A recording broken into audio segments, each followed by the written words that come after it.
सभी लोग हाथ जोड़ लेंगे। जय बोलिए महावीर भगवान की। जय बोलिए अनंत सिद्ध परमेष्ठी भगवानों की। जय बोलिए आचार्य भगवान श्री इस युग के प्रथमाचार्य चारित्र चक्रवर्ती परम पूज्य शांति सागर जी महान मुनिराज की। जय बोलिए आचार्य भगवान श्री विद्यानंद जी महाराज की।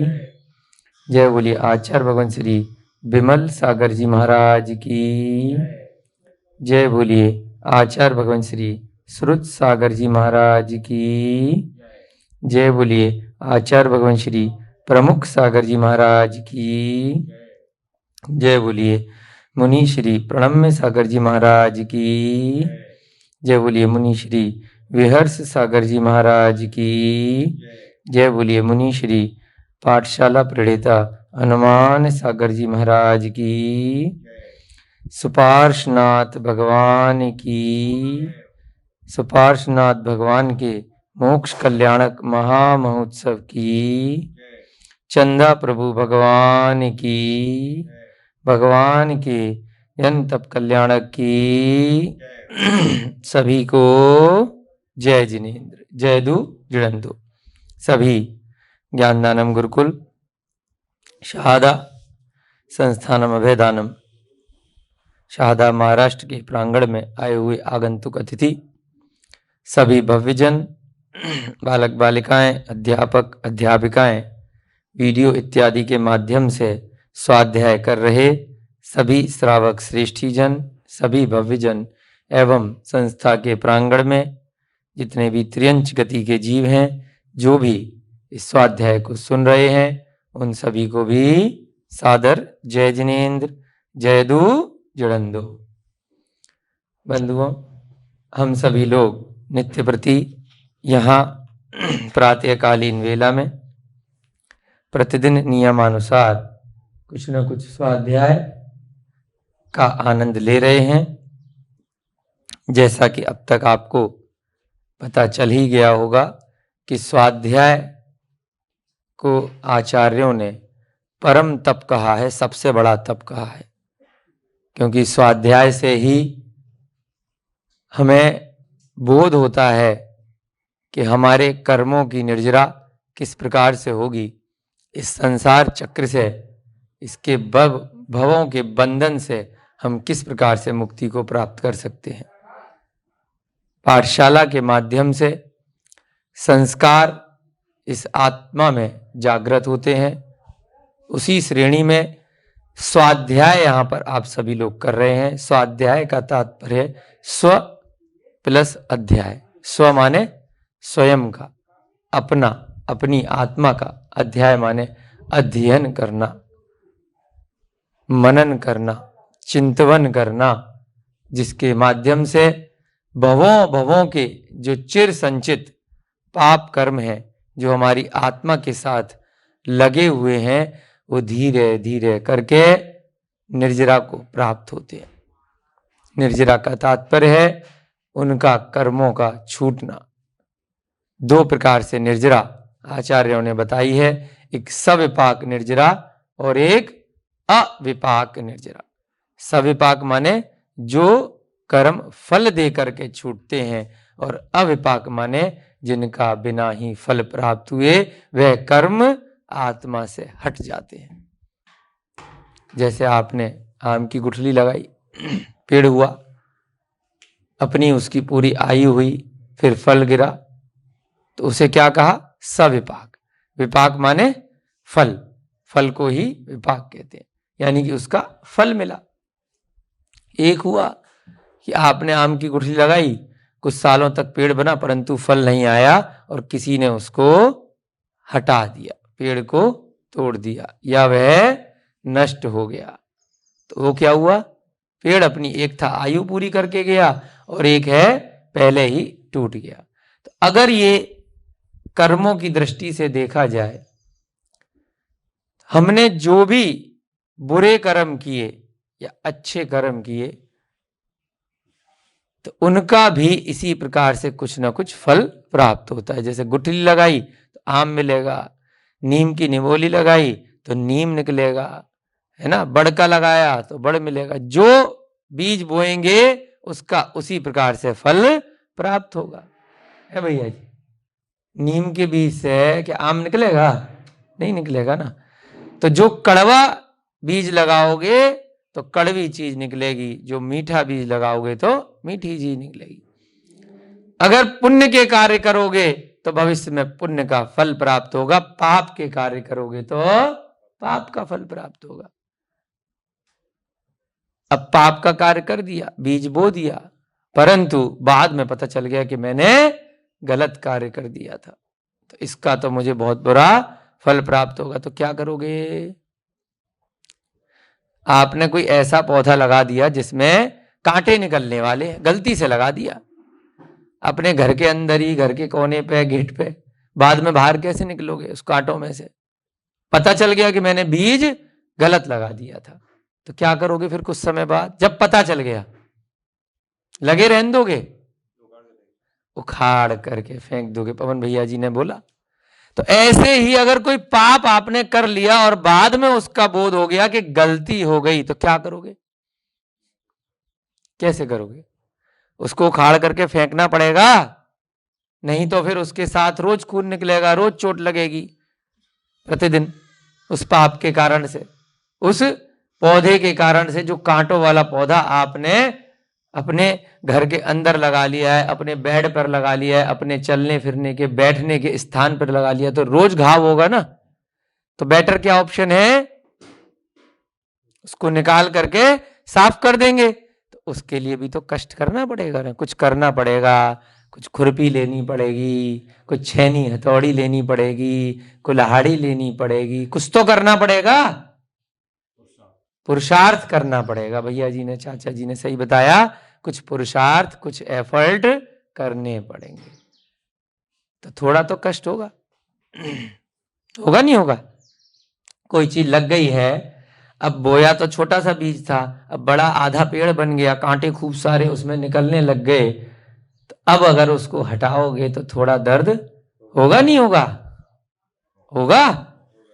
जो लगाते में नहीं हुआ था, परंतु जब एक साथ उसको पूरे के पूरे पेड़ को, जो कांटों भरा पेड़ है, बाद में बहुत ज्यादा कष्ट देगा, तो उसको निकालने में थोड़ा तो दर्द होगा। उसी को बोला है अविपाक निर्जरा।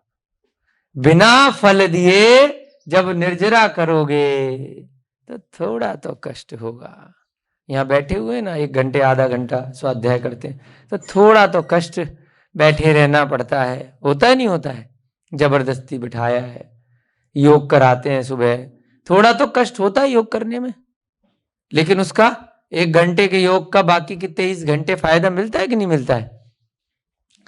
एक्सरसाइज करोगे, हाथ पैर ऊपर करोगे, सांस का योगा करोगे, घुटने का करोगे, कंधे का करोगे, गर्दन का करोगे, अरे काहे इतना दर्द करा रहे हो? क्या जरूरत है इसकी? पड़े रहने चाहिए, बस कुर्सी पे बैठ जाओ, अपने आप कुर्सी हिले, अपने आप योगा हो जाए। तो फिर बाद में उस टाइम तो पूरे दिन कुर्सी पे बड़ा मजा आएगा, फिर हॉस्पिटल में जब इंजेक्शन लगेंगे, जब मुंह पे वो लग जाएगा, सांस के लिए भी मशीन लग जाएगी, सिलेंडर पीछे लग जाएगा, तब कष्ट ज्यादा होगा कि अब कष्ट ज्यादा होगा योगा में? क्यों रोहिता जी, प्रैक्टिकल बात है, बताओ, योगा में कष्ट ज्यादा है या हॉस्पिटल में जब महीनों पड़े रहोगे तब कष्ट ज्यादा है? बताओ। जिसको दूसरे का देख करके अनुभव हो गया वो तो कह रहा है हॉस्पिटल में ज्यादा है, जिसको अनुभव अभी नहीं हुआ है किसी दूसरे से, वो कहेगा योगा में कष्ट ज्यादा है, क्योंकि तकलीफ हो रही है। हाँ, पैसे भी खर्च हो। तो ऐसे ही इसी का नाम दिया अविपाक निर्जरा, यानी कि अभी थोड़ा सा कष्ट कर लो तो सारे की सारे के भविष्य में जो भयानक से भयानक दुख दर्द आने वाले हैं इस योनि में भी, और भविष्य की योनि में भी कितनी कितनी बुरे कष्ट मिलने वाले हैं, उससे बच जाओगे। तो उसी का नाम बताया स्वाध्याय।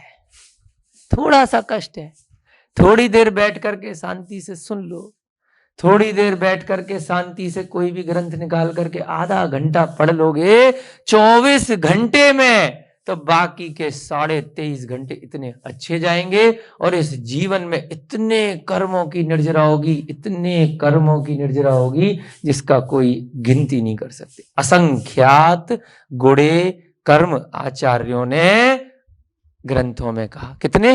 असंख्यात गुणे, यानी कि गुणा गुणा करते चले जाओ, असंख्यात इतने कर्मों की निर्जरा प्रति समय हो रही है, प्रति सेकंड हो रही है।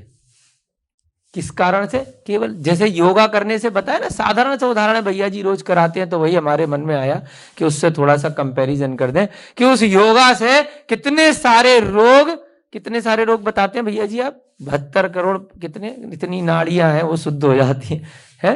कितनी है? 72 करोड़ 72 लाख 10,200 इतनी नाड़ियां आधे घंटे के योगा से शुद्ध हो जाती है ना। खाली अनुलोम विलोम, कपाल घाती और भस्त्रिका प्राणायाम, है ना। तो इतने करोड़ों की संख्या भी नहीं बोली यहां पर, तो असंख्यात, यानी कि वो करोड़ भी बहुत कम हो गए।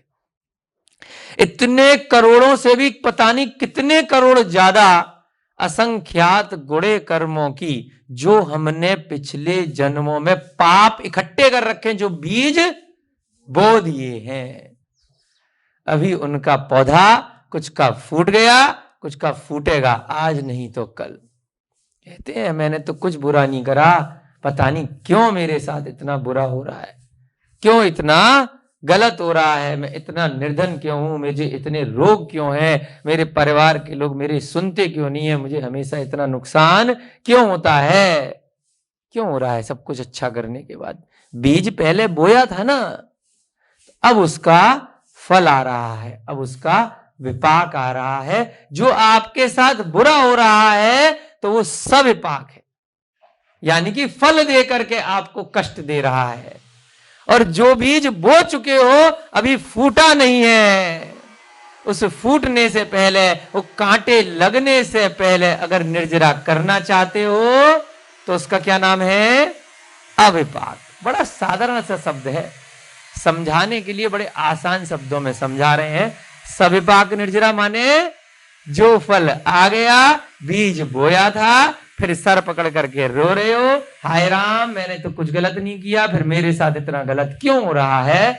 तो क्योंकि किया था, ध्यान नहीं है, पिछले जन्म में करा होगा, या बचपन में किया होगा इसी जन्म में, या अभी 2, 4, 10 दिन पहले किया होगा, किसी दूसरे के साथ किया होगा।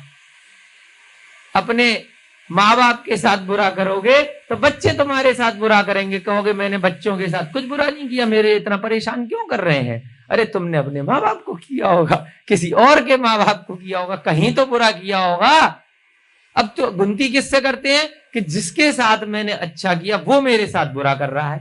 तो कर्मों का फल भैया ऐसा नहीं आता है ना। इमली की गुठली लगाओगे, बहुत सालों बाद पेड़ आएगा, आम की गुठली लगाओगे 10-15 साल बाद फल आएगा, जरूरी थोड़ी तुम्हें खाने को मिले, है ना।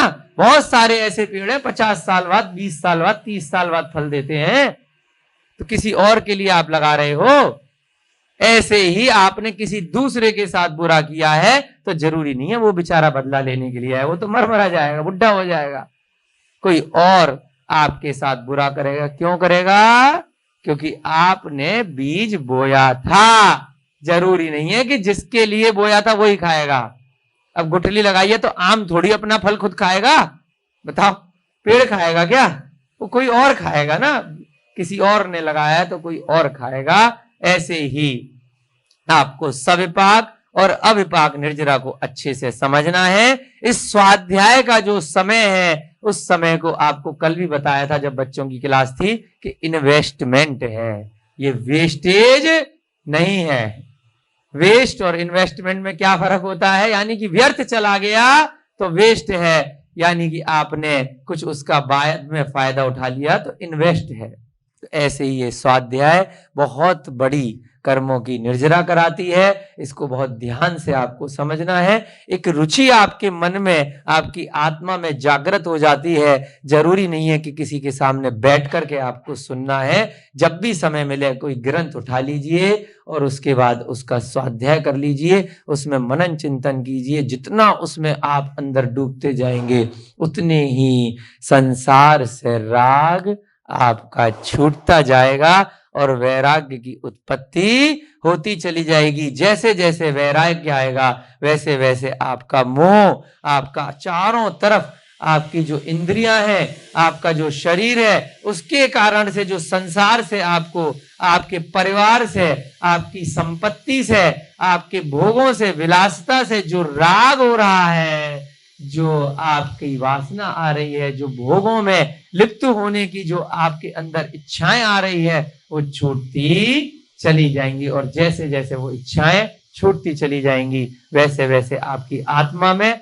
उन्नति होती चली जाएगी। आप ऊपर उठते चले जाएंगे और एक दिन ऐसे उठते चले जाएंगे कि इस स्वाध्याय के बाद आप सच्चे निर्ग्रंथ तप की तरफ अग्रसर हो जाएंगे। और आज जैसे भगवान का मोक्ष कल्याणक है, ऐसे आपका भी कभी कल्याणक बन सकता है। हम सबका बन सकता है। हम सबको किसी न किसी दिन ऐसी केवल ज्ञान रूपी लक्ष्मी की हमारी आत्मा में उन्नति ऐसी प्रकट हो सकती है। कैसे होगी? धीरे धीरे करके, जब सारे की सारे कर्मों की निर्जरा हो जाएगी, अविपाक निर्जरा जिस दिन हो जाएगी, उसके बाद केवल ज्ञान की उत्पत्ति हमारी आत्मा में हो जाएगी। जो केवल ज्ञान है वह सब पाक निर्जरा से नहीं होता है। क्या करना है अपने को? अविपाक करनी है।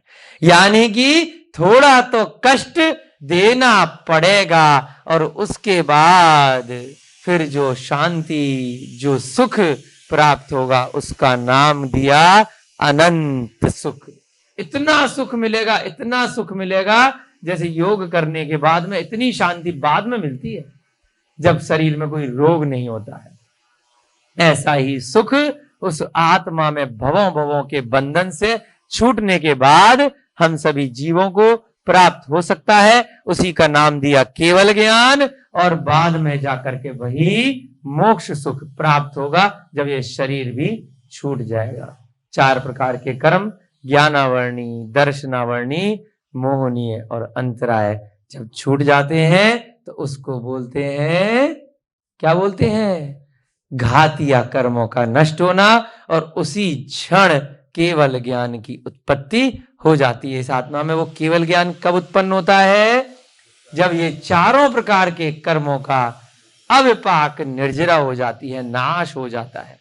और उसके बाद भविष्य में जब आयु कर्म पूरा होता है तो आयु, नाम, गोत्र और वेदनीय, ये चारों अघातिया कर्म भी एक साथ नष्ट हो जाते हैं और आत्मा अनंत सुख, अनंत वीर, अनंत ज्ञान के साथ में सिद्ध शिला की वासी बन जाती है। इस 3 लोक के सर्वोच्च शिखर पर, ईशत प्राग भार पृथ्वी पर, उसमें जो सिद्ध शिला है उसके भी ऊपर तनुवात विलय में सर के बल ऊपर से स्थिर हो जाती है। इस 3 लोक के अधर में सबसे ऊपर, फिर नीचे कभी नहीं आती। इस 84 लाख योनियों में कभी नहीं भटकती और ना ही किसी चतुर्गतियों के दुखों में भ्रमण करती है। तो अगर उससे हमें बचना है तो शुरुआत किससे की जाएगी? बीज कहां से बोया था? बीज तो बो रखा है, अब उसको उखाड़ने की शुरुआत कहां से की जाएगी? इसी स्वाध्याय से की जाएगी। थोड़ा तो कष्ट होगा और जैसे जैसे स्वाध्याय आप आगे करेंगे वैसे वैसे आप कुछ नियम लेंगे, कुछ व्रत लेंगे, कुछ चारित्र का धारण करेंगे, थोड़ा सा और कष्ट होगा। कल भैया जी से बात हो रही थी ना कि नियम लीजिए, जीवन में आगे बढ़ना है, 67 साल की उम्र हो गई है तो शुरुआत कीजिए स्वाध्याय से। और जैसे जैसे मन करे तो कुछ ना कुछ चारित्र का धारण कीजिए। कुछ नहीं तो भाई रात्रि भोजन छोड़ दीजिए, उसके आगे बढ़िए धीरे धीरे। पहली प्रतिमा के व्रत, दूसरी प्रतिमा के व्रत, ऐसे ऐसे 11 प्रतिमाओं के व्रतों को धारण कीजिए और धीरे धीरे जब व्रत हो जाएंगे तो गुण स्थान में भी पंचम गुण स्थान व्रती जीव कहलाएगा। और उसके बाद अगर समय योग्य रहा, शरीर में सामर्थ्य रहा, शक्ति तस तप, धीरे धीरे शक्ति तस त्याग, आगे बढ़ाइए। अगर हो सके तो क्षुल्लक बनिए और हो सके तो मुनि महाराज बनिए और अपना समाधि मरण करके अविपाक निर्जरा को आगे बढ़ाइए। तभी जाकर के कष्ट तो होगा, लेकिन योग के कष्ट की तरह उसको मानिए कि भविष्य में जो बहुत ज्यादा कष्ट होने वाला है, बहुत भयानक कष्ट होने वाला है। नलियां घुस जाएंगी नाक में, इधर से सिरिंज लग रही है, इधर से लग रही है, हिला नहीं जा रहा है, मलमूत्र भी उसी बेड पे कराया जा रहा है वहीं हॉस्पिटल में, पता ही नहीं है, होश ही नहीं है, इतनी दवाइयों से सुला दिया गया है, कहां मर गए पता ही नहीं चलेगा, कब मर गए इतने दर्द में। हे भगवान मुझे उठा ले उठा ले उठा ले करके बस बोलोगे वहां पर। उससे पहले अगर नियम ले लिए तो इन नियमों का फल इतना है कि हॉस्पिटल में जाके मरना नहीं पड़ेगा। कितने कम कष्ट के साथ, थोड़ा सा कष्ट है इस स्वाध्याय का, उसके बाद नियमों का। अरे भूखे मर जाएंगे अगर रात्रि भोजन छोड़ दिया, रात में इच्छा कर गई 10-11 बजे, क्या करेंगे? गोलियां खाने की इच्छा कर गई, इतनी सारी दवाइयां भर भर के रखी हुई हैं, इच्छा कर गई तो क्या करेंगे? अरे क्यों ऐसी इच्छा करते हो दवाइयां खाने की? लोग कहते हैं कि भाई हम नियम इसलिए नहीं लेंगे, कभी बीमार पड़ गए तो एलोपैथी की इतनी सारी गोलियां भगवान ने बनाई है, इतने सारे लोगों ने बनाई है, इतने हॉस्पिटल चल रहे हैं, उनको खाएगा कौन? इसलिए हम नियम नहीं लेंगे। तुमने ही ठेका ले लिया है सारी दुकान चलाने का उनकी। हमें भी बहुत साल हो गए नियम लिए, हमने तो नहीं खाई कोई गोली, बीमार ही नहीं पड़े जब से नियम लिए 10 साल 15 साल से।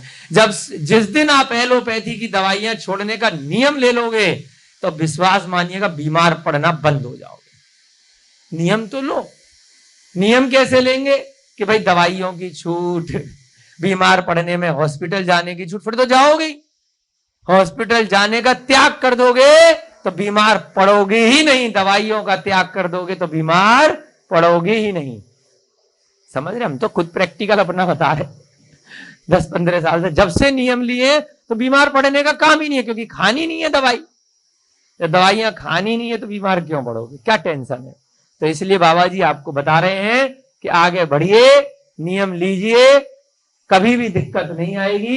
कभी दिक्कत आएगी तो हमारे रोहितास जी को पकड़ लेना, वो वहीं आपको आयुर्वेद से योगा करा करके नेचुरोपैथी से ठीक कर देंगे। हॉस्पिटल जाने की, गोलियां खाने की जरूरत नहीं पड़ेगी। तो यहां पर इसीलिए थोड़ा सा 10, 12, 15, 20 मिनट आपके खराब किए, खराब नहीं किए, इन्वेस्टमेंट किए हैं कि स्वाध्याय में रुचि जगाइए। इतने आचार्य महाराजों ने हजारों ग्रंथ लिखे हैं, प्रथमानुयोग के, चरणानुयोग के, द्रव्यानुयोग के, करणानुयोग के। 4 प्रकार के अनुयोगों में शुरुआत किससे की जाएगी? प्रथमानुयोग से, किससे, कहानियों से। उसी शुरुआत को जगाने के लिए हम भी यहाँ पर धम्म कहा नामक ग्रंथ से धीरे धीरे करके प्रतिदिन छोटी छोटी कथा लगाते हैं। जिसकी रुचि आगे बढ़ती जाए वो आगे और अनुयोगों में बढ़े। जिसकी द्रव्यानुयोग में, आत्मा में लग गई, बढ़िया पढ़ लो, समय सार पढ़ लो। और बहुत सारे इष्टोपदेश, समय सार, कितने सारे ग्रंथ है ना अष्टपाहुड़ के अंदर, और बहुत सारे ग्रंथ है। जिसकी रुचि लग गई थोड़ी मैथमेटिक्स में, करणानुयोग के ग्रंथ पढ़ लो। जिसकी रुचि लग गई भाई कुछ नियम लेने हैं तो चरणानुयोग के ग्रंथ पढ़ लो। लेकिन शुरुआत तो आपको प्रथमानुयोग से ही करनी पड़ेगी। किस्से कहानियों से ही थोड़ी सी रुचि आत्मा में बनेगी, और इसी किस्से कहानियों से सबसे ज्यादा कर्मों की निर्जरा होने वाली है। क्योंकि पिछले भवों में ऐसे ऐसे महान महापुरुषों ने कैसे कैसे पुरुषार्थ कर करके कैसे कैसे कर्मों की निर्जरा करी। भगवान महावीर भी राजा थे वैशाली के, इस युग के सबसे बड़े राजा। क्या जरूरत थी जंगल जाने की? क्या जरूरत थी वस्त्र इत्यादि का त्याग करने की? है क्यों किया? अविपाक निर्जरा करनी थी। थोड़ा तो कष्ट होगा।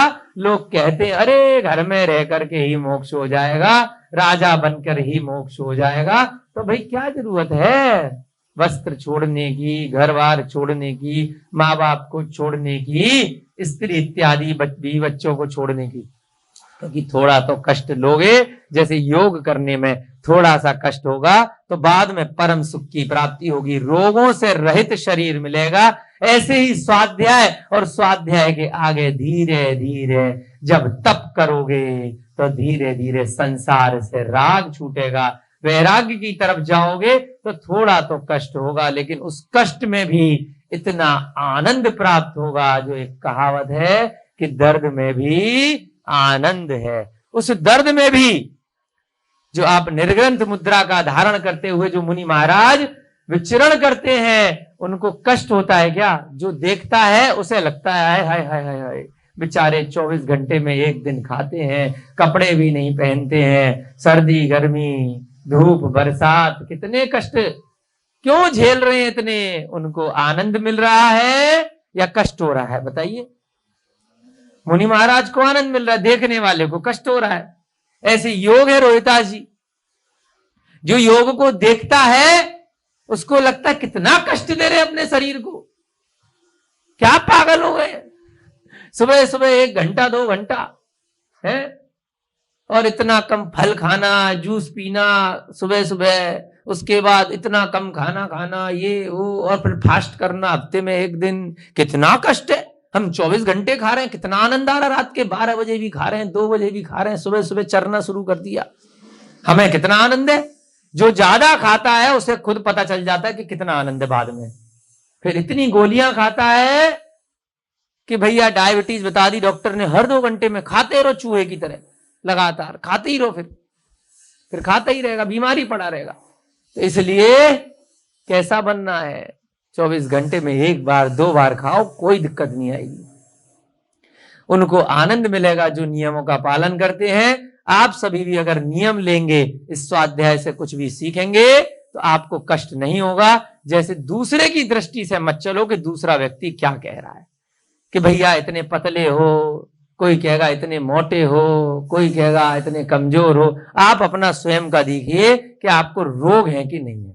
जो ज्यादा मोटा है उसको उतने रोग भी हैं, और जो जितना पतला है दूसरा कहेगा कि क्यों कमजोर हो, क्यों पतले हो, हड्डी हो जा रहे हो, वो कहेगा भैया मुझे कम से कम रोग तो नहीं है तुम्हारी तरह, 24 घंटे खाता रहूं और फिर बीमार पड़ा रहूं, फिर गोलियां खाता रहूं, फिर हॉस्पिटल जाता रहूं। तो जैसे आप हो बस निरोगी काया होना चाहिए, और आपको निरंतर स्वाध्याय में रुचि लगानी चाहिए। कल की घटना जो हमने यहाँ पे बताई थी, थोड़ा सा आज आपको बैकग्राउंड इसलिए बताना था कि बहुत लोगों की स्वाध्याय में रुचि कम रहती है, तो उन लोगों को आप बता सकते हैं कि इस स्वाध्याय से जन्मों जन्मों के कर्म निकल जाएंगे। उस योग से तो खाली इस जन्म के शरीर के रोग निकलेंगे, और इस स्वाध्याय से क्या निकलेगा? जन्मों जन्मों के जो आत्मा में रोग भरे पड़े हैं वो सारे की सारे निकल जाएंगे। तो योग भी जरूरी है और स्वाध्याय भी जरूरी है, क्योंकि शरीर शुद्ध होगा तभी समझ पाओगे, तभी पढ़ पाओगे, तभी बैठ पाओगे। तो शरीर भी वर्तमान में शुद्ध रखना जरूरी है और स्वाध्याय भी जरूरी है। और उसके बाद अगर अविपाक निर्जरा तेजी से करनी है तो कुछ व्रत लेना भी जरूरी है, चारित्र का धारण करना भी जरूरी है, सम्यक दर्शन सम्यक ज्ञान बहुत जरूरी है, और उन ज्ञान का कोई फायदा नहीं अगर चारित्र का धारण नहीं करोगे। सम्यक चारित्र भी जरूरी है। गाड़ी चलाना सीख लिया लेकिन गाड़ी चलाई नहीं, इंटरनेट पे सीख लिया, प्रवचन सुन लिया गाड़ी कैसे चलानी है, यहां से वहां जाना है गाड़ी से जा सकते हो, तो गाड़ी चलाओगे नहीं तो कैसे जाओगे? आती है, मुझे तो सब आता है। हमारे बहुत लोग बोलते हैं अरे जो आप पढ़ रहे हैं पढ़ा रहे हैं, अरे हमने तो खूब पढ़ रखा है, हमें सब आता है, बहुत ज्ञान, अरे हमें तुमसे ज्यादा ज्ञान है। तो भाई कर क्यों नहीं रहे हो? 24 घंटे खा रहे हो, पी रहे हो, गोलियां खा रहे हो, कुछ भी नहीं कर रहे हो, खूब पार्टियां मना रहे हो, ज्ञान बहुत है, तो उस ज्ञान का फायदा तो लिया नहीं। बताओ, आप गाड़ी चलानी सीख ली, ना गाड़ी में बैठे और ना पार गए जिस स्थान पे जाना था। आप भी आए ना, पूना से आए तो गाड़ी में बैठ करके आए ना, खाली पता था कि शहादा कहाँ है, दिल्ली कहाँ है, मांगी तुंगी कहाँ है? गाड़ी में बैठोगे तभी तो पहुंचोगे, पता होने से क्या होता है? मोक्ष का पता है, मोक्ष कैसे जाते हैं, कहां पर है, क्या है। अरे बैठना तो पड़ेगा तभी तो जाओगे, लिफ्ट में बैठोगे तभी तो 14वीं मंजिल पे पहुंचोगे। पता है कि ये बटन है, इसमें बैठते हैं, बता रहे हो दुनिया को कि जाओ बेटा ये लिफ्ट है, 14वीं मंजिल पे मोक्ष है, जाओ मैं बटन दबा दूंगा। दूसरों को तो भेज रहे हो, तो गार्ड बन के रह जाओगे वहां पर, बस बटन दबाने वाले, खुद भी तो बैठोगे। 14वीं मंजिल कौन सी है? 14वां गुणस्थान। 14वां, पहला, दूसरा, तीसरा। अभी हम सब क्या है? पहले गुणस्थान में पड़े हैं। थोड़े से अगर सम्यक दर्शन हो गया तो पहले से ऊपर चले गए, और सीधा अगर नियम ले लिया अंकल जी, छोटा सा नियम ले लिया, जरा सा अणुव्रत का धारण कर लिया, तो सीधे कौन सी मंजिल पे पहुंच जाओगे? 5वीं मंजिल, पंचम गुण स्थान। सीधे जानवर भी बन सकते हैं। पंचम गुण स्थान, जो जानवर की पर्याय में कहीं ना कहीं नियम ले लेते हैं, शेर की पर्याय में भी भगवान महावीर के जीव ने लिया है ना। कितनी कितनी जटायु की पर्याय में बहुत सारे उदाहरण हैं ग्रंथों में। अभी आने वाला है अगला जो हम स्वाध्याय करेंगे, उसमें भी जानवर की पर्याय में, सूअर की पर्याय में जीव थोड़ा सा नियम लेता है, और कभी किसी अन्य अन्य पक्षियों की पर्याय में नियम लेता है, तो सीधे कहां पहुंच जाता है? 5वें गुण स्थान में पहुंच जाता है। संयता, संयत, है ना। आगे बढ़ते बढ़ते फिर जब मुनि महाराज बन जाता है तो फिर और आगे बढ़ जाता है। 6वां, 7वां, 8वां, 9वां, धीरे धीरे करके 13वें गुण स्थान में पहुंच जाता है, तो उसका नाम लिया अयोग केवली, सयोग केवली, यानी कि केवल ज्ञान हो गया। और उसके बाद अंतिम गुण स्थान अयोग केवली, अब शरीर भी नहीं रहा, अब 14वें गुण स्थान में सिद्ध शिला पर पहुंच गया। तो 14वें गुण स्थान में पहुंचना है तो शुरुआत तो करनी पड़ेगी ना, गाड़ी की चाबी तो लगानी पड़ेगी, स्टार्ट तो करनी पड़ेगी। जैसे यहाँ पर हम लोग कुछ ना कुछ स्वाध्याय से आप लोगों के लिए स्टार्ट कर रहे हैं। कल की कथा में हमने राजा श्रीसेन की कथा सुनी थी। आप लोगों का बहुत सारा यहाँ पे प्रोत्साहन, थोड़ा सा मोटिवेशन कर दिया कि स्वाध्याय में आपकी रुचि जगे और आप धीरे धीरे कुछ ना कुछ नियम संयम व्रतों को आगे लें और अपने कर्मों की निर्जरा करें। उससे क्या होगा? हमारी भी होगी और आपकी भी होगी, सभी की साथ साथ होगी। तो सभी लोग सम्यक दर्शन के साथ सम्यक ज्ञान को भी प्राप्त करें। सम्यक ज्ञान को प्राप्त करने के लिए स्वाध्याय परम आवश्यक है, और उसके बाद जैसे जैसे आपको इच्छा करे वैसे वैसे आप सम्यक चारित्र का, सही सही चारित्र का सही तरीके से नियमों का पालन करें और अपने जीवन में कर्मों की आगे निर्जरा को बढ़ाएं। राजा श्रीसेन की कथा हमने कल सुनी थी। उसके बाद आज हम नई कथा शुरू करने जा रहे हैं, वृषभ सेन की कथा। 5 मिनट में जल्दी से राजा श्रीसेन की कथा को पढ़ाएंगे। थोड़ा सा लेट आज कक्षा शुरू हुई है, तो थोड़ी देर तक ये वाली भी पढ़ेंगे हम, वृषभ सेन की कथा। श्रीसेन की कथा को जल्दी से रिवाइज करेंगे। रत्न संचयपुर में एक राजा थे जिनका नाम था श्रीसेन। वो राज किया करते थे। कल जो कथा पढ़ी थी जिसको यहाँ रिवाइज कर रहे हैं, आहार दान की महिमा को यहाँ पे समझाया गया है कि किस प्रकार से जो सम्यक चारित्र का पालन करने वाले मुनि महाराज और श्रावक होते हैं, उनको अगर आपने शुद्ध भोजन करा दिया तो कितना फल मिलता है, और अगर नहीं करा पाए, अगर खड़े होकर के बस आहा इतना ही कर लिया, तब भी कितना फल प्राप्त होता है। यानी कि अनुमोदना का भी, आहार दान देने का जितना फल है उतना ही अनुमोदना का भी फल प्राप्त होता है। यानी कि आपने कृत, कारित और अनुमोदना खुद से किया, कृत कारित किसी और से करवाया, अनुमोदना करी, किसी ने अच्छा काम किया उसकी अनुमोदना कर ली, तो उस प्रकार से आपको पुण्य मिलता है। और सेम चीज आपकी रिवर्स में है, आपने किसी का खुद से जाकर के मर्डर कर दिया, किसी को पैसे दे दिए मर्डर कराने के लिए, या किसी तीसरे ने किसी का मर्डर कर दिया, अरे वाह मजा आ गया, आज तो वो नेता मर गया, बड़ा बुरा था। बैठे बैठे जिसने मारा, जिसने मरवाया, उतना ही पाप आपने कमा लिया बेफिजूल में। आपने किसी जानवर को मारा, पाप कमाया। किसी को पैसे दिए, मेरे लिए चिकन लिया, तब भी कमा लिया। कारित पैसे दिए, वो मार करके आपको खिला रहा है, मैंने थोड़ी मारा है, तो भैया आपको भी लग गया। किसी ने मारा, किसी ने मरवाया, आपने कहा मजा आ गया, वो मुर्गा मर गया, मजा आ गया, वह बकरा मर गया, मजा आ गया, उसने मछली खा ली, वाह वाह वाह वाह वाह। तो जिसने मारी, जिसने मरवाई, उसने भी कमाया, और जिसने अनुमोदना करी उसने भी कमाया। ये पाप और पुण्य का खेल कृत कारित अनुमोदना में 3 गुना चलता है।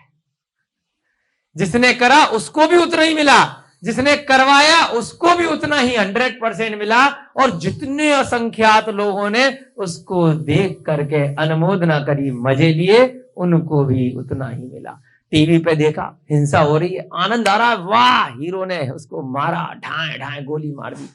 बेफिजूल में ना तो किसी ने असलियत में मारा, ना कोई असलियत में मरा, लेकिन जितने फिल्म देख करके अनुमोदना कर गए, पाप लगा कि नहीं लगा? भविष्य में फल मिलेगा कि नहीं मिलेगा? बीज बो दिया, जो अभी सुना रहे ना शुरू से।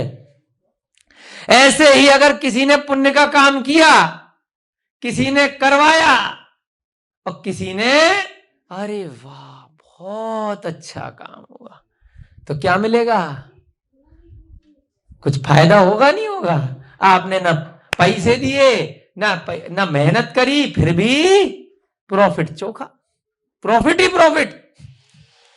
यहां स्वाध्याय चल रहा है, कोई वीडियो में देख करके समझ भी नहीं पाए, क्या बड़ा अच्छा काम हो रहा है, कुछ फायदा मिलेगा? यहां पाठशाला चल रही है गुरुकुल में, किसी ने उसमें कोई योगदान नहीं भी दिया, ना पढ़ा, ना पढ़ाया, ना किसी अन्य प्रकार से योगदान, अरे बड़ा अच्छा काम हो रहा है, फायदा मिलेगा नहीं मिलेगा? बताओ रोहिता जी, उसको मिलेगा।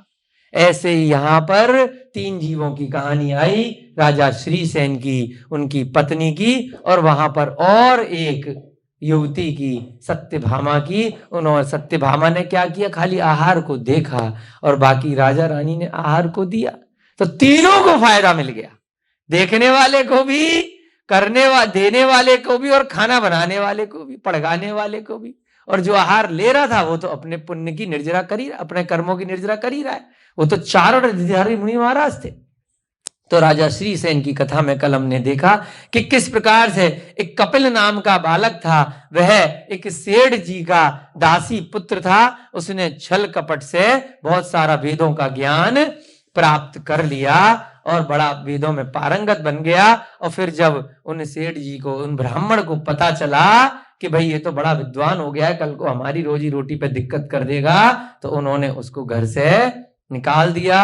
और वो जो ब्राह्मण का स्वयं का पुत्र नहीं था, दासी का पुत्र था, वो कपिल नाम का पुत्र, वह ज्ञान प्राप्त करके दूसरे नगर में, रत्न संचयपुर नगर में चला गया और वहां पर अपने वेदों के ज्ञान से वहां पर एक दूसरे ब्राह्मण को, सत्यकी नाम के ब्राह्मण को सेट कर लिया, उसको अपना ज्ञान दिखा दिया। सत्यकी को जब लगा कि बड़ा विद्वान आदमी है, तो उन्होंने अपनी पुत्री सत्यभामा का विवाह उस कपिल से कर दिया। बाद में सत्यभामा को थोड़ा डाउट हुआ कि थोड़ा सा इसमें कुछ छल कपट है, कुछ गड़बड़ मामला है, तो उसने समझ में नहीं आया कि वास्तव में ब्राह्मण है अथवा नहीं है, उसको डाउट रहता था। एक दिन जो उसके पिछले नगर के जो एक तरह से मुंह बोले पिता थे, जिन्होंने उसको पढ़ाया था और जिन्होंने उसको निकाल भी दिया था, वो घूमते घामते उसी नगर में आ गए और वहां पर उसकी मुलाकात उस कपिल से हो गई और पता चला कि बड़ा पैसे वाला विद्वान होने के बाद बन गया है। तो कुछ दिन के लिए उसके घर पर रुक गए। वहां कपिल ने अपने घर पे बता दिया कि ये मेरे पिता हैं और खूब सारा उनको वस्त्र आभूषण धन इत्यादि दिया और कुछ दिन के लिए अपने घर में रुकने के लिए आमंत्रित कर दिया। और जब वहां पर रुके तो एक दिन सत्यभामा ने जो डाउट था उनसे पूछ लिया। पहले तो उनको बढ़िया सा हलवा पूड़ी छोले भटूरे खिलाए, थोड़ा सा वस्त्र आभूषण उसने भी दिए, रत्न दिए, स्वर्ण दिया और पूछ लिया कि एक बार बताओ कि आप इतने अच्छे हो, वो थोड़ा सा वैसा है उसका स्वभाव, आपके बेटे का, आप ही का पुत्र, किसी और का तो नहीं है, ऐसी पूछ रही हूं।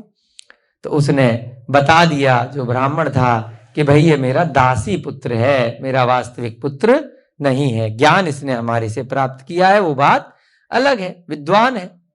तो वहां पर फिर उसको थोड़ा सा बड़ा दुख हुआ सत्यभामा को, और उस कारण से उसने क्या किया कि वैराग्य हो गया कि मेरे पति ने मुझे सच सच बात नहीं बताई, पहले से बता देता तो कोई दिक्कत परेशानी थोड़ी थी। तो इसलिए उसे बड़ा दुख हुआ और वैराग्य हो गया, और वो जाकर के उसने क्या किया, उसने राजा की शरण ले ली। राजा की रानी थी सिंह नंदिता, बड़ी धार्मिक थी, उसके पास जाकर के रहने लग गई, अपने घर नहीं गई।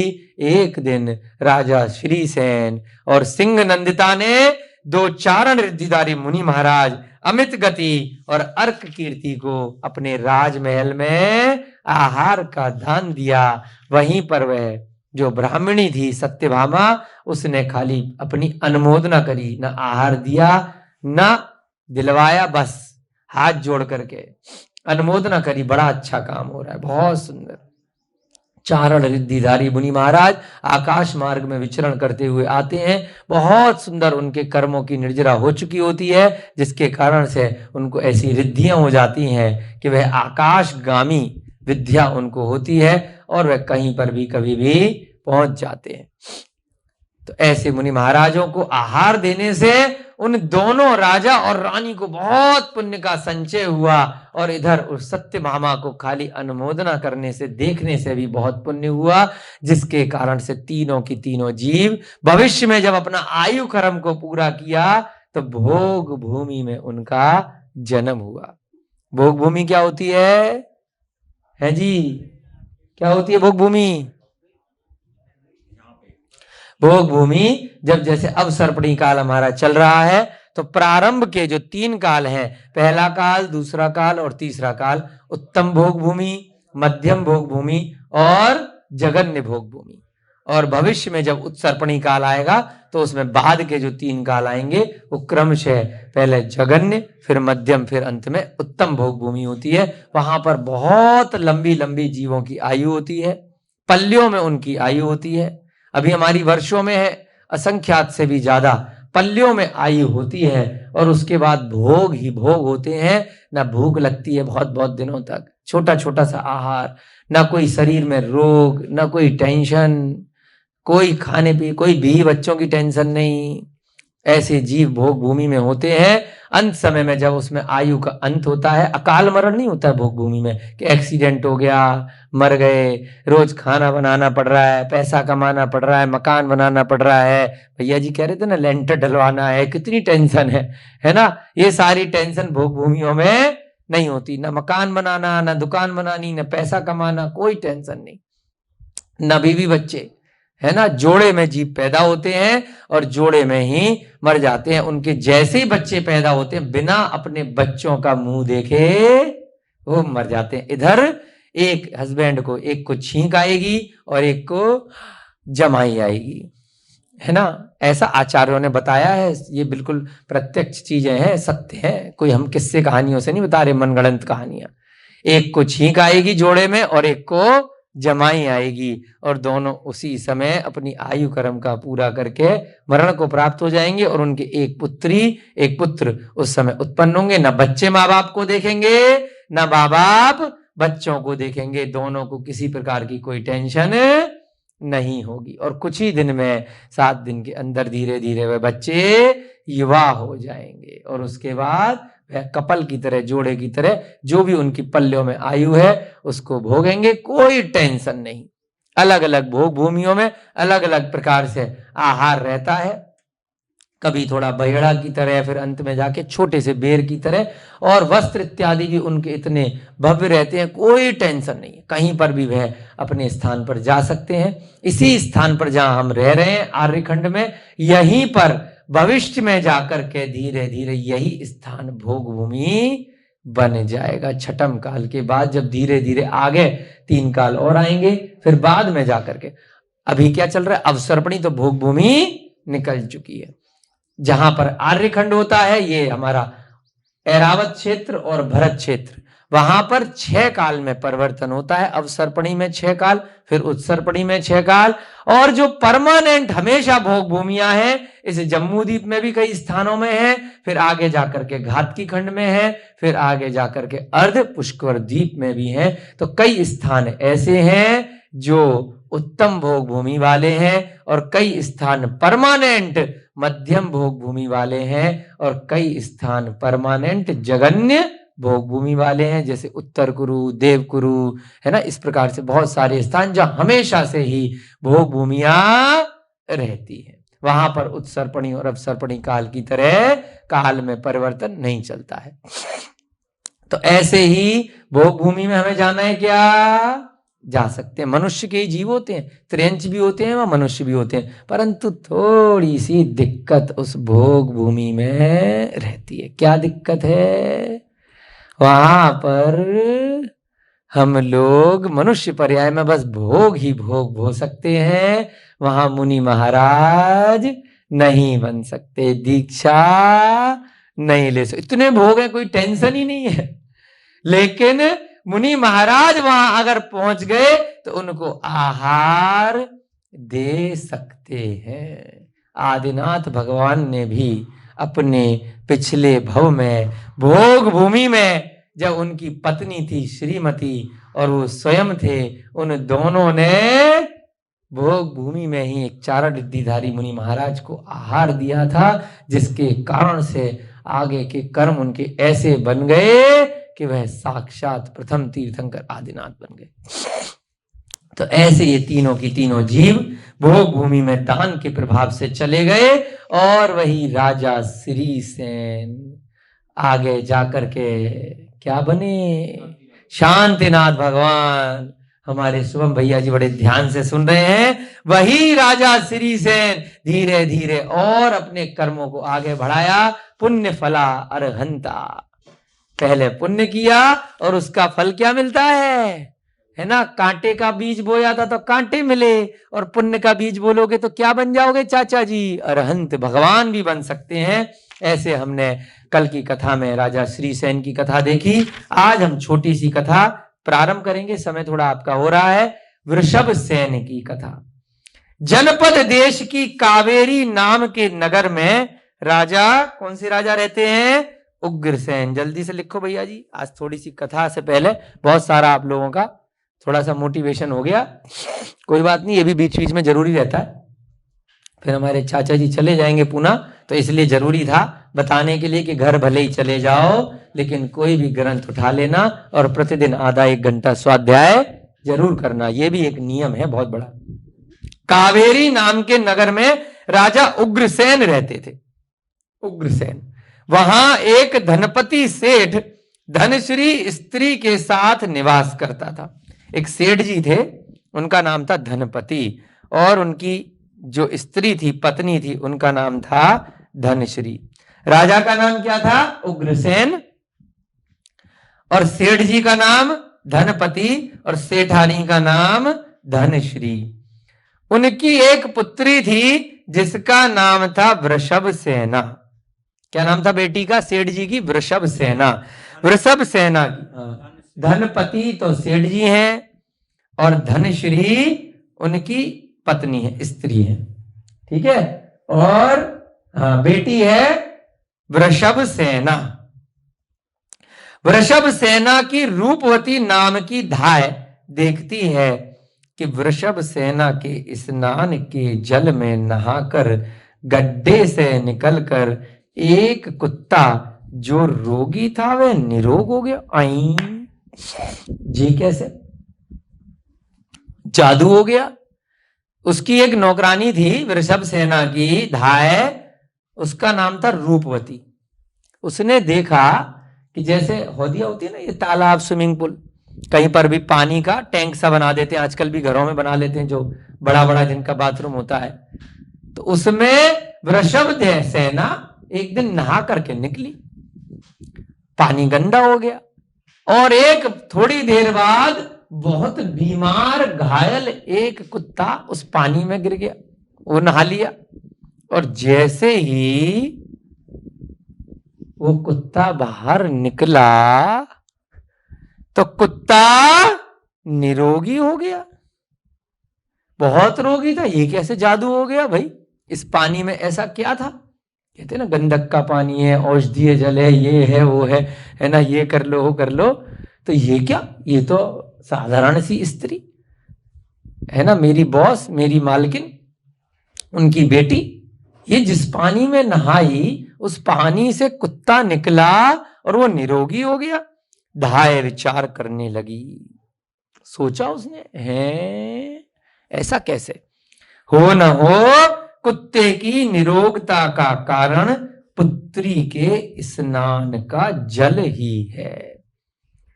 ऐसे ही बोलते हैं ना कि भगवान का जो इसने स्नान करा दिया, अभी अभिषेक करेंगे ना, उस जल से, गंधोदक से रोग चले जाते हैं। निर्मलम नीलमणिकरणम पवित्रम पाप नाशनम जिन गंधोदकम वंदे अष्टकरम विनाशनम। याद तो सबको है, मतलब क्या है?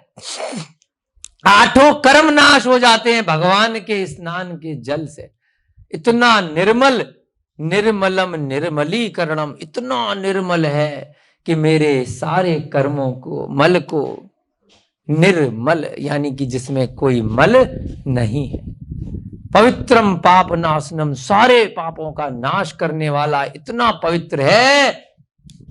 अष्टकर्म विनाशनम, 8 कर्मों का नाश करने वाला है। लेकिन पढ़ रहे हैं, लगा रहे हैं, लेकिन कॉन्फिडेंस नहीं है, उसके अंदर कट्टरता नहीं है, डाउटफुल स्थिति है। अरे पता नहीं, पानी तो था, डाला, लगाया, क्या होना है, वही तो है।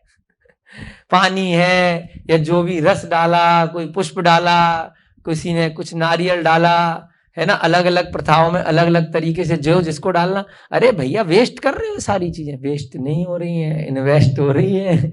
भगवान के मस्तक से, उनके शरीर से टच करते ही वह जो साधारण जल था वह गंधोदक बन गया, और उसको लगाने से रोग निकल जाएंगे। यहां देखिए, एक साधारण युवती जिसने अब कुछ किया होगा तभी तो उसका गंधोदक बन गया। अभी आगे पढ़ते हैं, समझ में आएगा। तो भगवान तो 8 कर्मों का नाश कर गए, तो उनके शरीर से जो जल निकला वो साधारण जल कैसे हो सकता है? थोड़ा विश्वास तो करके देखिए, क्यों नहीं चमत्कार होगा? विश्वास नहीं करेगा। मीरा ने विश्वास किया था, बहुत कथाएं प्रसिद्ध हैं जगत में, तो वह जहर भी अमृत बन गया था विश्वास के कारण। विश्वास तो करके देखिए उस साधारण जल पे, तभी तो वह चमत्कार दिखाएगा। विश्वास नहीं करोगे तो थोड़ी ना चमत्कार दिखाया जाएगा, कोई जादू थोड़ी है। अब यहां पर कुत्ते का जो निरोगता का कारण है, उस धाय ने विचार किया, हो न हो यह पुत्री के स्नान का जल ही है। धाय ने अपनी माता से सब समाचार कह दिया। धाय की अपनी मम्मी थी, अपनी माताजी थी, कि भाई ऐसे ऐसे कुत्ता निरोगी हो गया। मेरी जो मालकिन की बेटी है वो जहां नहाती है तो वहां पर रोग ठीक हो जाते हैं उसके। उस धाय की माता 12 वर्ष से नेत्र रोग से पीड़ित थी। उसको क्या था? 12 साल से नेत्र का रोग था। सारे इलाज करा लेते, डॉक्टर, नीम, हकीम, ये वो, खूब दवाइयां लगा रखी थी। 12 साल हार मान ली थी। एक दिन अच्छा ऐसा बोलती है, चेक करते हैं। एक दिन परीक्षा करने के लिए माता ने अपने नेत्रों को उसके जल से धोया। चलो चेक करते हैं तेरी बात। जल को मंगा लिया। उसकी जो मालकिन है, उसकी बेटी है वृषभसेना, उसके नहाने के जल को थोड़ा सा ले आइए भैया, है ना, एक गिलास में ले आई वो बेचारी। और उससे क्या किया? जो धाय यानी कि नौकरानी ने अपनी माता को दिया। उनने जैसे ही अपनी आंखों में डाला, नेत्र को धोने के समय ही वह नेत्र की पीड़ा चली गई। अरे भाई साहब, ये तो गजब ढा गया। इस घटना से धाय सर्व रोग को दूर करने में समर्थ है। इस प्रकार उसकी प्रसिद्धि हो गई, खूब फेमस हो गई भाई, कि धाय तो सब रोगों को दूर कर देती है। अब खूब फेमस हो गई, लाइन लग गई।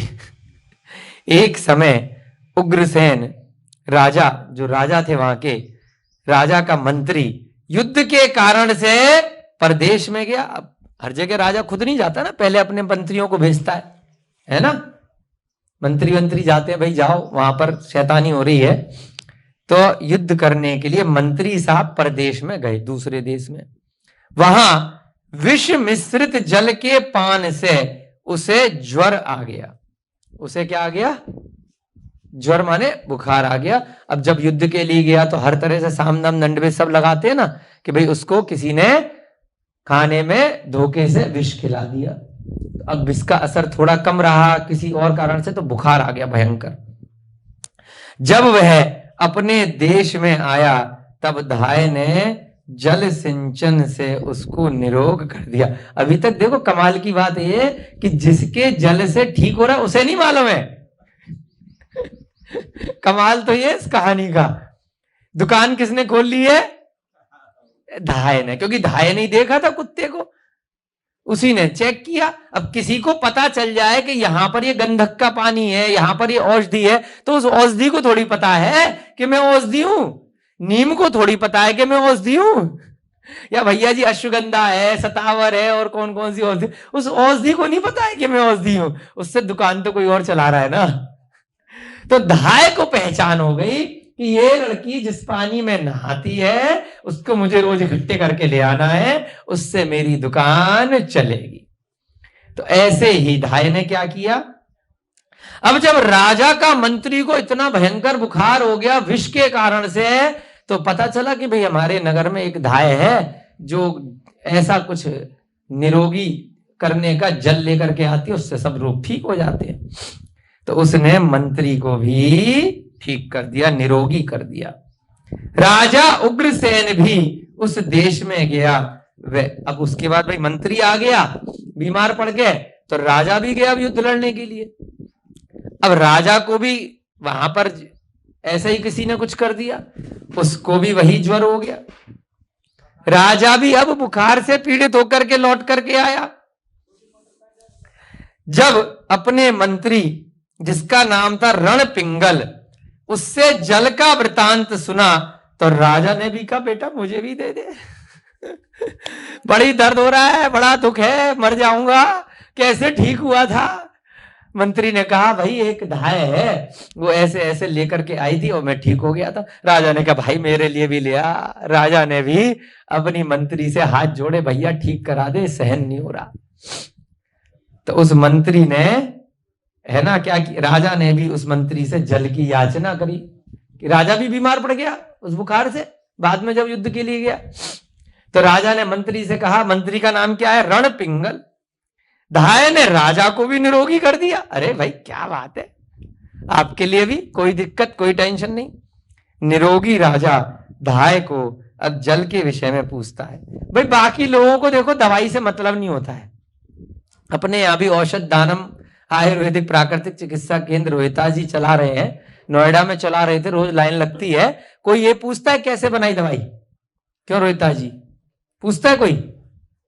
आप माइग्रेन की भी दवाई देते हो और भी 50 दवाई देते हो, कोई पूछता है आपसे? सही से बताओ। कोई एक आधा, जो थोड़ा सा, एक आधा कह रहे, एक आधा पूछ लेता है। 90% लोग तो नहीं पूछते होंगे, उनको तो अपने रोग से मतलब है। चाहे फ्री में कहीं मिट्टी ला के दे दिया आपने, चाहे कोई पत्ती ला करके दे दी, चाहे बहुत मेहनत से कई दिनों तक कूट फूट करके कुछ दवाई बनाई, बस ठीक कर दो जी। तो लेकिन राजा तो राजा है, बाकी लोगों ने इतने टाइम में नहीं पूछा भैया काहे की दवाई है, कहां से लाती हो। राजा है तो जैसे इन्होंने बोला कोई पूछता है, तो राजा थोड़ा सा टेक्निकल होता है, तभी तो राजा है। तो राजा ने पूछ लिया कि बेटा ये जल है क्या चीज, कहां से लाते हो? अब धाय से इससे पहले किसी ने पूछा ही नहीं था। धाय के मन में ऐसा कोई छल कपट नहीं था, है ना। कोई पूछेगा, कोई समझेगा तो बता दूंगी। राजा ने पूछा तो धाय ने सब कुछ सच सच बता दिया, है ना। इसीलिए तो रोग ठीक हो रहे थे। वो मायाचारी नहीं कर रही थी। हो सकता मुफ्त में कर रही हो, सेवा ही कर रही हो, कोई दिक्कत थोड़ी है। अगर कोई दे देगा तो ठीक है, नहीं देगा तो सेवा से काम कर रही थी, इसलिए लोग ठीक भी हो रहे थे। अब राजा ने कहा कि भाई धनपति सेठ को बुलाओ। कौन है? बेटी। भाई बेटी को डायरेक्ट ऐसे कैसे बुला लेंगे? उसके पिताजी को बुलाओ जहां तुम काम करती हो। सेठ जी को बुलाया गया। सेठ डर करके आता है, पता नहीं राजा ने मुझे क्यों बुला लिया। भैया आज तो अचानक से राजा ने बुला लिया, कुछ कांड करेगा। सेठ डर करके पहुंचा, डर करके। राजा उस सेठ को सम्मानित करके, राजा ने तो भैया गेम खेल लिया, राजा ने उसे बताया ही नहीं कि क्यों बुलाया, बस सम्मानित किया, बड़ा जबरदस्त, खूब उसको वस्त्र आभूषण और क्या कर दिया। हे भगवान बताओ, राजा का एक बेटा है जिसका नाम है वृषभ सेन। राजा ने कहा कि देखो, अभी राजा ने भी नहीं बताया कि तुम्हारी बेटी को क्या है, कि देखो जी आपकी बेटी के बारे में सुना है, बड़ी अच्छी है, मेरा एक बेटा है वृषभ सेन, अपनी बेटी की शादी मेरे बेटे से करा दो। सब गेम खेल रहे हैं, उस बेटी को पता ही नहीं है। और राजा ने अपने राजकुमार के लिए कि भाई उस बेटी के नहाए हुए जल से मैं ठीक हो गया, तो ऐसी बेटी मेरे घर में रहेगी तो कितनी पुण्यशाली रहेगी, ले आओ भैया। तो राजा ने उस सेठ जी से अपने बेटे के विवाह के लिए याचना कर ली। अब सेठ जी ने निवेदन किया कि राजन, यदि अष्टानिका के दिनों में आप जिन बिंबों की पूजा करें और पिंजड़े में स्थित सभी पक्षी और पशुओं के समूह को छोड़ दें। सेठ जी भी बड़े स्मार्ट है, तभी तो उनकी बेटी ऐसी है, अभी पत्ते खोले थोड़ी है, उनने अब राज खोलना शुरू किया। देखो राजा जी, मैं शादी तो कर दूंगा, लेकिन तब करूंगा कि जितने आपके नगर में किसी ने भी, जैसे अपना चलता है ना अभयदानम पक्षी अस्पताल, किसी ने भी अगर पक्षियों को कैद करके रखा है, पहले आप भी आजाद करो, अगर आपने भी मनोरंजन के लिए रखा है और जिसने भी रख रखा है। इस नगर में जितने भी पशु और पक्षी, कितना बढ़िया सेठ है देखो, तभी तो उसकी बेटी ऐसी पैदा हुई है कि जितने भी पशु पक्षियों को बांध करके रखा है ना, कष्ट दे रहे हैं, अत्याचार कर रहे हैं, पहले तो उन्हें कब छोड़ना है, अष्टानिका के दिनों में, 8 दिन के जो पर्व होते हैं, सारे पशु पक्षियों को आजाद करो, बंदी गृह में स्थित मनुष्यों को बंधन से मुक्त करो। ठीक है, उन्होंने अत्याचार किया, बुरा काम किया, उनको समझाओ, बचाओ, स्वाध्याय कराओ, बांध करके रखने में क्या है, उनको आप ऐसे स्थान पर रखो जहां उनकी क्लास लगाओ, पढ़ाओ, जो गलत काम किया है।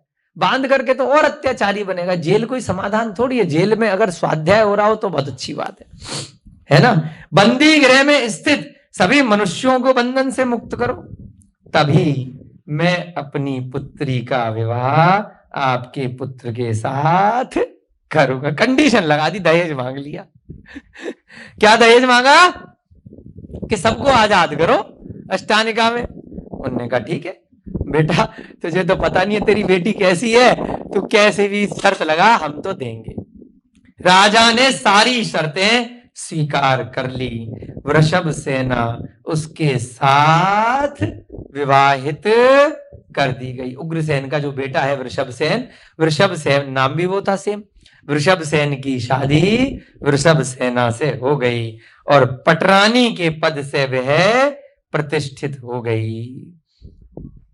राजा सब कार्यों को छोड़ करके प्रिय वृषभ सेना के साथ रति क्रिया में अब लग गया। अब वो अच्छे से, वो जो राजा का बेटा था राजकुमार, वो भी बाद में राजा बन गया, वो अपना राजी खुशी दोनों रहने लगे। अभी जो है वृषभ सेना की कथा अधूरी है, बाकी की कथा हम कल की कक्षा में पूरी करेंगे। आपकी कक्षा का बहुत समय हो रहा है ना, बहुत अच्छे से इसमें देखेंगे अब वृषभ सेन का कैसे इस कथा में शीर्षक आया, क्या उसका पुण्य है उस बेटे का जो उसको वृषभ सेना जैसी युवती मिली है, जो जिस जल में नहा ले वो जल गंगोदक बन जाता है। कमाल है, उससे सारे की सारे रोग दूर हो जाते हैं। ऐसी कथा हमने पद्म पुराण में लक्ष्मण की पत्नी की भी सुनी थी कि जब लक्ष्मण को मूर्छा हो गई थी तो उसकी एक ब्रह्मचर्य का पालन करने वाली एक स्त्री थी, उसके जल से स्नान से उसकी मूर्छा दूर हुई थी। ऐसा ही यहाँ पर कुछ देखेंगे, कल की कथा में पता चलेगा। सस्पेंस थोड़ा बना रहना चाहिए, क्या कथा है, कथा को कल आगे बढ़ाएंगे। आप लोगों का बहुत समय हो रहा है। जय बोली महावीर भगवान की, अनंत सिद्ध परमेष्टि भगवानों की, आचार्य भगवान श्री शांति सागर जी महान मुनिराज की वृषभ सेन की कथा की, धम्म कहा नामक ग्रंथ की, उन्हीं श्री प्रणम्य सागर जी महाराज की। सभी को जय जिनेन्द्र, जय यदु जुड़न दो।